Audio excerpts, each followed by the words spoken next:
আসিফ হোসেন।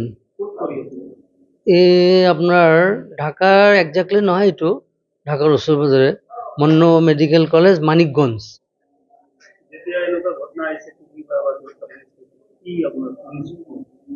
তেতিয়াতো অলপ ভয় লাগিছে যে তাতে এটা মুভমেণ্ট হৈ আছে, ষ্টুডেণ্ট মুভমেণ্ট, আৰু ইহঁতে হয় ষ্টুডেণ্ট, কি জানো তাহাঁতৰ কলেজত কিবা এটা গণ্ডগোল হ'ব পাৰে, সেইকাৰণে এটা ভিতৰত ভয় আছিল। তো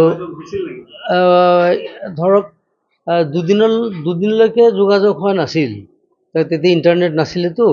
তাৰ আগত যোগাযোগ আছিল, যে ষ্টাৰ্টিং যেতিয়া মানে মুভমেণ্ট আৰম্ভ হয় তেতিয়া যোগাযোগ আছিল।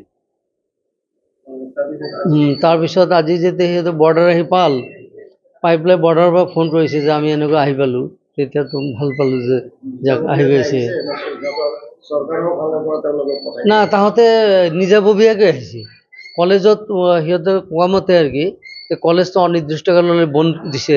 তাৰপিছত ইণ্ডিয়াৰ যিমান ষ্টুডেণ্টছ আছিল তাহাঁতে এটা মিটিং কৰিছে যে কি কৰা যায়। তো সিহঁতে গোটেইকেইটা ডিচিশ্যন লৈছে আমি যোৱাই ভাল।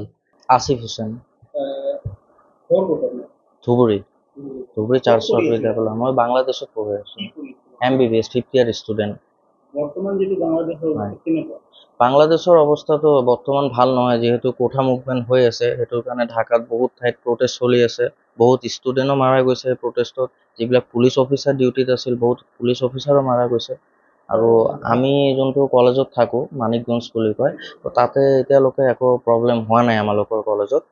চ' যিহেতু বাংলাদেশৰ চিটুৱেশ্যন ভাল নহয়, ষ্টুডেণ্ট ছেফটিৰ কথা আছে, সেইকাৰণে আমি চব ষ্টুডেণ্ট ডিছকাছ কৰিছোঁ যে কলেজৰ পৰা গুচি আহিব লাগে। তো সেইটো কাৰণে আমি ইণ্ডিয়ান এম্বাছিক কল কৰিছিলোঁ। কল কৰাৰ পিছত কৈছোঁ যে আমাক এনেকুৱা প্ৰটেকশ্যনৰ কাৰণে সেই ছিকিউৰিটি লাগে। তাৰপিছত সিহঁতে আমাৰ কলেজৰ পৰা আপ টু বৰ্ডাৰলৈকে স্কৰ্ট কৰি আমালোকক লৈ আহিছে। ইণ্ডিয়ান এম্বাছী বহুত হেল্প কৰিছে আমালোকক।